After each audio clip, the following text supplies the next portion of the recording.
Stay tuned for next story. Tracy's Fantastic Journey. It was a night made for stargazing, but that's not why all the planes at Easy Airlines were staring at the sky. They were watching and waiting for Savannah, the famous supersonic jet who was returning home to Tarrytown for the first time in many years. They say she's the fastest plane in the world, said Herky. Yeah, and the most beautiful, too, said Snuffy. I can remember when she first started out, Old Oscar said. Doesn't seem so long ago. Big Jake remembered, too. You know, he said, even back then she was something special. Hey, Tracy, isn't it exciting? Said JJ, wagging his rudder in eager anticipation. Yeah, said Tracy. I can't believe this is happening. An ear-splitting boom crackled in the sky and echoed across the valley. The planes looked up just as a blur of light tore out of the darkness to the east. It was Savannah streaking home. The elegant jet had barely come to a stop when all the planes rushed over to greet her. They pushed in close to get a good look. Tracy squeezed through to the front. Herky had to hover above the crowd in order to see it all. Standing atop the fuel truck, Easy O'Malley cleared his throat and began reading a speech.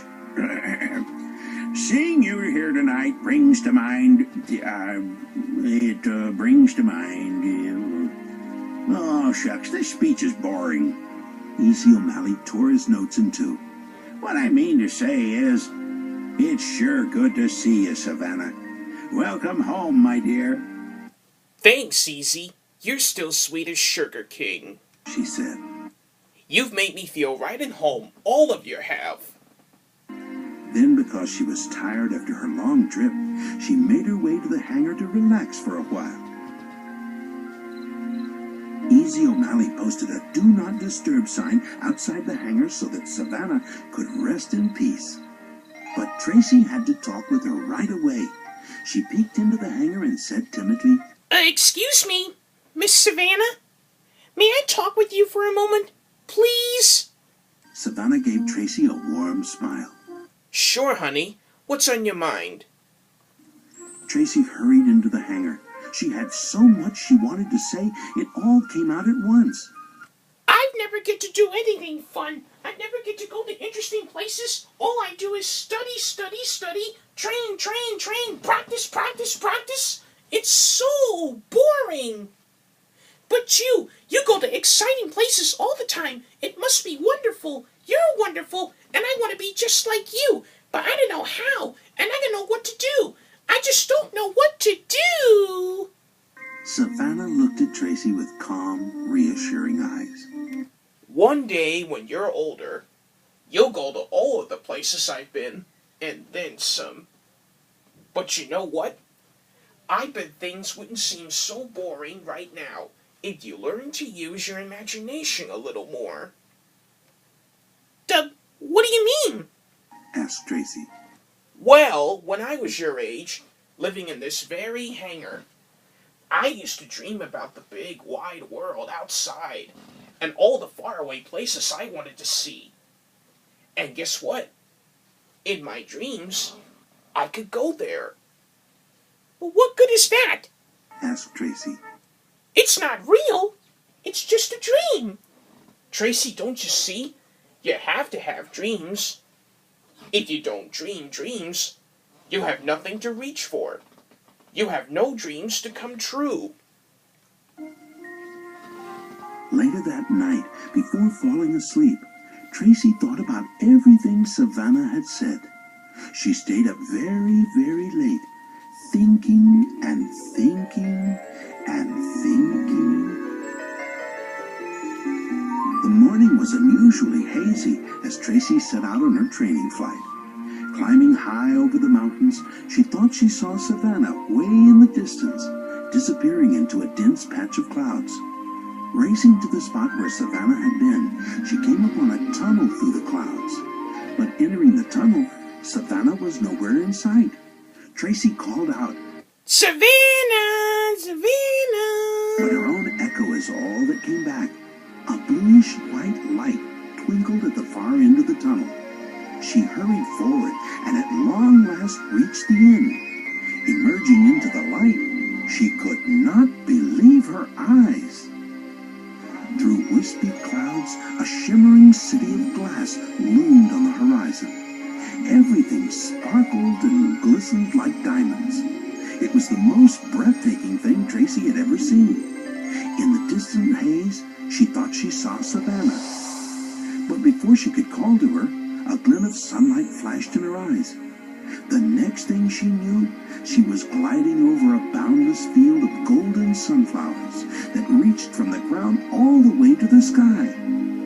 White puffy clouds rolled in over the giant flowers. But these were no ordinary clouds. They were shaped like tiny tugboats, and each carried a smiling yellow duckling. Like an armada on parade, they floated by in perfect formation. Tracy was delighted, but quite confused. She shut her eyes, and when she opened them, she was flying under a rainbow. Well, not just a rainbow, but thousands of rainbows, lined up one after the other, forming an immense, endless archway. Tracy looked down and was surprised to see that she was flying over a silvery sea. What happened next was even more amazing. A big blue dolphin leaped out of the ocean, hung in the air, smiled at Tracy as she flew past, then dove back into the water with a stupendous splash. Just then, a shadow streaked across the water. When Tracy looked up to see what it was, she thought she saw Savannah racing toward the distant snow-capped mountains. But when she reached the towering white peaks, there was no sign of Savannah, only a family of enormous snowmen who smiled and waved to her through the foggy mountain air. Suddenly, the fog thickened around her, and in the next instant, she was back inside the cloud tunnel. Before long, she emerged into the hazy daylight, and there, just ahead, was Savannah. Tracy followed her back over the mountains and across the valley until at last they arrived safely home. Well, what happened? Where were we? How did we get there? Tracy said with a start. Not we, Tracy. You. You were dreaming. Savannah's voice was soft, almost a whisper. Dreaming? What dream? Tracy was confused. The dream that came out of your imagination, Savannah said. And I think now, you know that dreaming is the first step in getting wherever you want to go. But I can't get there without you. Sure you can, Tracy. You already have. I didn't take you anywhere.